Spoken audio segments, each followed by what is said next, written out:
Students, good morning बेटा। एक बार फिर से आप सभी का स्वागत है आपके अपने यूट्यूब चैनल एस कौशल्या में। और आज हम कर रहे हैं हमारी 5वीं क्लास की इंग्लिश का 7th lesson, the little for tree. बेटा कुछ भाग उसका हम कर चुके हैं, अब कुछ इसकी एक्सरसाइज बची हुई है, वो आज हम देखते हैं। और एक्सरसाइज में आज है, in the story fir tree help the magician by saving him from the rain. की स्टोरी क्या है इसमें? फर्क ट्री मैजिशियन का, जादूगर की सहायता करता है उसको बारिश से बचाकर।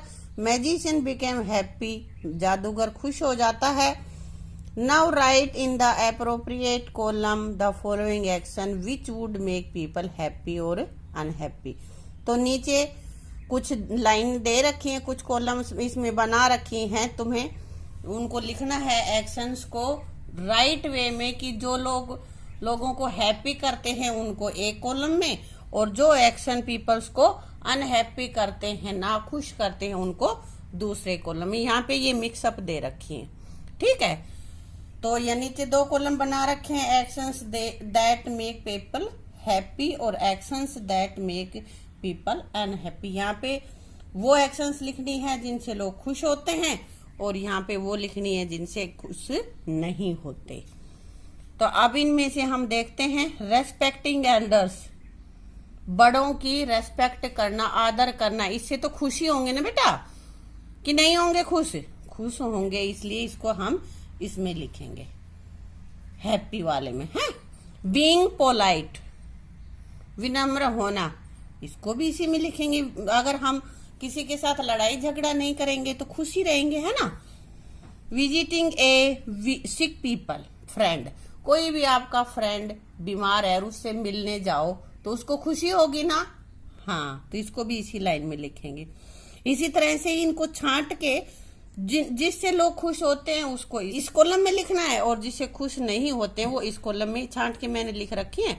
तुम अपनी नोटबुक पे देख के ना अपनी नोटबुक में उतार लेना। आगे बेटा, rewrite the following sentences by changing the highlighted word with their opposite. यहाँ पे कुछ वर्ड्स रेड उसमें इंक में दे रखे हैं बेटा, और उनको तुम्हें कन्वर्ट करना है अपोजिट वर्ड्स में। इनका अपोजिट बना के सेंटेंस को दोबारा से तुम्हें लिखना है। जैसे यहाँ पे लिख रखा है, magician saw a pretty little for tree. तो प्रीटी अलग से दिख रहा है ना तुम्हें, और यहाँ पे बाकी सेंटेंस तो सेम है, लेकिन प्रीटी का अपोजिट लिख दिया अगली, और बाकी सेंटेंस एज इट इज, ठीक है।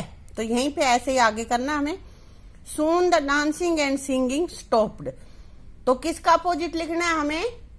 स्टॉप्ड का, क्योंकि यही रेड कलर में है। तो soon the dancing and singing, stopped का क्या हो जाएगा? स्टॉप मीन्स रोक देना, और इसका अपोजिट क्या हो जाएगा? शुरू कर देना। तो यहां हो जाएगा स्टार्टेड, ठीक है।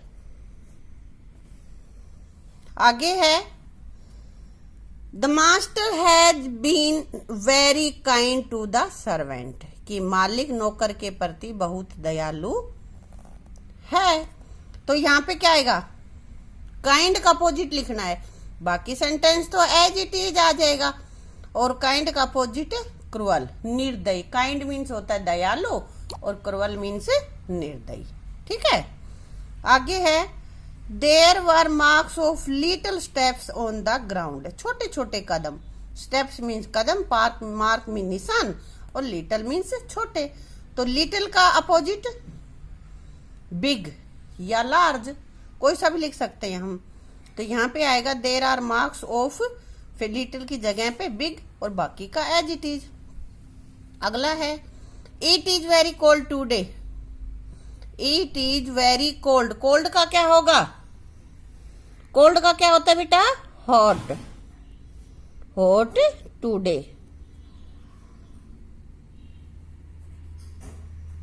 हॉट को मैंने अंडरलाइन कर दिया यहाँ पे, ठीक है। आगे है, आई लॉस्ट माई नोटबुक, मेरी नोटबुक गुम हो गई। कहाँ गुम हो गई ये नहीं पता हमें। तो यहाँ पे गुम हुई है, तो अगले में क्या? फाउंड, पाएगी। आई फाउंड माई नोटबुक, तो लॉस्ट का अपोजिट क्या हो गया? Found. The day is very bright, अब ब्राइट का अपोजिट डल, ठीक है, ये हमने लिख दिया यहाँ पे। अब बेटा आगे है the noun in column A are changed to common noun in column B by adding suffix IAN। इधर भी ये नाउन है और इनको कॉमन नाउन में यहाँ पे बदलना है, बदला हुआ है IAN लगा के। And if noun ends in Y then Y is deleted before adding IAN। कह रहा है कि यदि कोई वर्ड नाउन है और उसको कॉमन नाउन में हमें कन्वर्ट करना है तो लास्ट में यदि Y है तो Y को हटा के IAN लग जाएगा, Y नहीं रहेगा उसके साथ। अगर Y नहीं है किसी वर्ड में तो उसमें सीधा ही IAN लग जाएगा। जैसे मैजिक, अब लास्ट में क्या है C, तो इसमें Y नहीं है इसलिए सीधा ही इसके साथ IAN लग गया है। अगला फिर म्यूजिक, म्यूजिशियन, IAN लगा दिया इधर इन सारों में, ठीक है। अब आगे इस साइड जो हमारे कॉलम ए में है कॉमेडी, DY, Y है ना लास्ट में, तो इसके साथ जब IAN लगाएंगे तो क्या करेंगे, Y को हटा देंगे और ये बनाएंगे COMEDIAN। हिस्ट्री, हिस्ट्री का हिस्टोरियन, Y हट जाएगा बेटा और Y को हटा के IAN, ऐसे ये बना रखे, तुमको ये लर्न करने हैं, ठीक है। आगे है fill in the blanks name of professions, को किसी का क्या व्यवसाय है उसको क्या कहते हैं ये तुम्हें उनका नाम लिखना है। जैसे A dash is a person who take care of books in library, library में जो बुक का रख रखाव करता है उसको क्या कहते हैं, लाइब्रेरियन। A फिर खाली स्थान समझो इसको, is a person who studied grammar, जो ग्रामर पढ़ता है, व्याकरण पढ़ता है उसको क्या कहेंगे, ग्रामरियन, जो ग्रामर पढ़ता है, ठीक है। A फिर dash is a person who play trick for entertainment, entertainment के लिए खेल करता है, जादू करता है, उसको क्या कहेंगे, इंटरटेनर, कि हमारा मनोरंजन करने वाला। इंटरटेन होता है मनोरंजन। A dash is a person who play music, music जो चलाता है उसको क्या कहेंगे, म्यूजिशियन, संगीतकार। Dash is a person who makes और सेल्स लेंसेज, लेंस बेचता है या खरीदता है चश्मे, तो उसको क्या कहेंगे, ऑप्टिशियन, ठीक है। A dash is a person who write history, जो हिस्ट्री लिखता है उसको, इतिहास, उसको क्या कहेंगे, historian. A is a person who makes you laugh, जिसको देखकर तुम्हें हंसी आती है, हंसाता है जो हमें, उसको क्या कहते हैं, joker. A is a person who cares for something और सम, जो किसी व्यक्ति की या किसी चीज की परवाह करता है उसको क्या कहते हैं, टेंडर, यानी कि जिसके मन में दया भाव हो, दयालु हो। अब बेटा look at the following sentences taken from the story, अब ये स्टोरी से कुछ सेंटेंस ले रखे हैं, कह रहे हैं कि इनको पढ़ो, तो देखते हैं इनमें क्या लिख रखा है। Magician was returning home, magician जादूगर घर वापिस आ रहा था। When all of a sudden it began to rain, कि बारिश शुरू हो गई, अचानक बारिश शुरू हो गई। The verb in the bold, ये वर्ब है ना, ये बोल्ड का मतलब ये जो गहरे गहरे से अक्षर में लिखा हुआ है यहाँ पे, ये वाले, तो verb in the bold is in the past continuous, ये वाली पास्ट कंटिन्यूअस है। And the verb in italic, ये जो इस तरह से लिखी हुई है ये वाली, is in the simple past tense. तो इसमें क्या ध्यान रखना है बेटा कि ये पास्ट टेंस कंटिन्यूअस है और ये पास्ट सिंपल पास्ट टेंस है, ठीक है। पीछे जो दे रखे थे ना उसी के हिसाब से ये हमें आगे खाली स्थान भरना है, ये फिल इन द ब्लैंक्स करने हैं। क्या करना है, complete the following sentences using verb in the appropriate past tense. Past tense भरना है, ये तुम्हें देखना है कि किस में पास्ट कंटिन्यूअस आएगा और किस में पास्ट सिंपल पास्ट आएगा। तो क्या करना है हमें, क्या पहचान, देखो यहाँ पे एक सेंटेंस दे भी रखा, when I reached home yesterday, कल जब मैं घर पहुंचा। My grand mother was praying, मेरी ग्रैंड माता जी प्रेयर प्रार्थना कर रही थी, वो पूजा कर रही थी।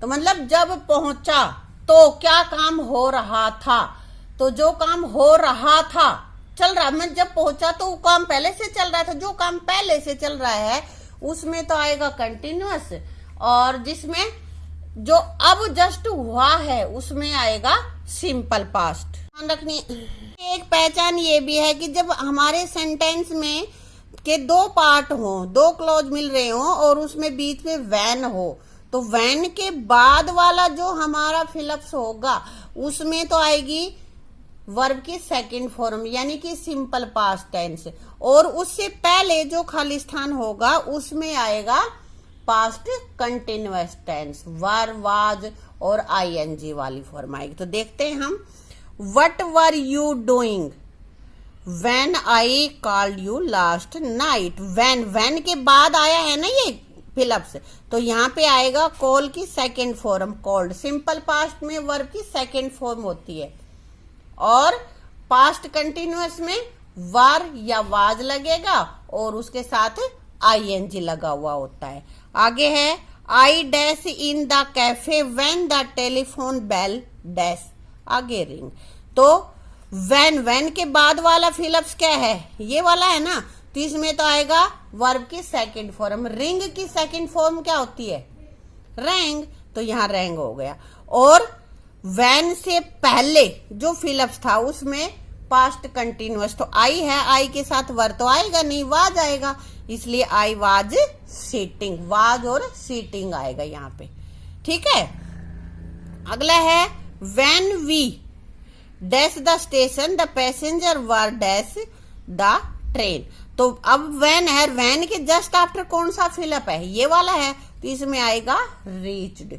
और अगले में हमारे पास आएगा पैसेंजर्स, प्लूरल हैं तो वाज नहीं आएगा, वर आएगा, वर बोर्डिंग। बोर्ड ये वर्ब दे रखी होती है, ये इसमें जो दे रखी है ना ब्रैकेट में, ये हमारी वर्ब हैं। ये वाज वर हेल्पिंग वर्ब हैं और ये हमारी मेन वर्ब होती हैं। ठीक है, I dash TV when someone knock at the door. When, और व्हेन के बाद कौन सा है, ये फिलअप है ना, तो इसमें आ गया वर्ब की सेकंड फॉर्म नॉक्ड, और इधर वाले में आया वाज वॉचिंग। वाज क्यों आया, वर क्यों नहीं आया, क्योंकि आई है, आई के बाद वर नहीं आएगा, वाज ही आएगा। अगला हमारे पास है when the mother entered the room child was. अब यहाँ पे एंटर्ड क्यों आया, क्योंकि व्हेन के तुरंत बाद यही है। अब ये मत सोचना कि ये दोनों ही बाद में ही है, लेकिन व्हेन के तुरंत बाद जो फिलअप्स आया है, क्योंकि यहाँ देखो कोमा लगा हुआ है, ये रहा रूम के बाद, तो एक क्लोज ये है, अगला ये है। सेंटेंस के दो पार्ट है, तो एक पार्ट ये है, व्हेन वाला जो पार्ट है उसमें वर्ब की सेकंड फॉर्म आएगी, तो ये सिंपल पास्ट टेंस होता है। ठीक है, तो यहाँ एंटर्ड, और दूसरे पार्ट में वाज क्राइंग यानी कि पास्ट कंटिन्यूअस टेंस। तो ये बेटा आ गए होंगे सिंपल पास्ट टेंस और सिंपल पास्ट टेंस और पास्ट कंटिन्यूअस टेंस।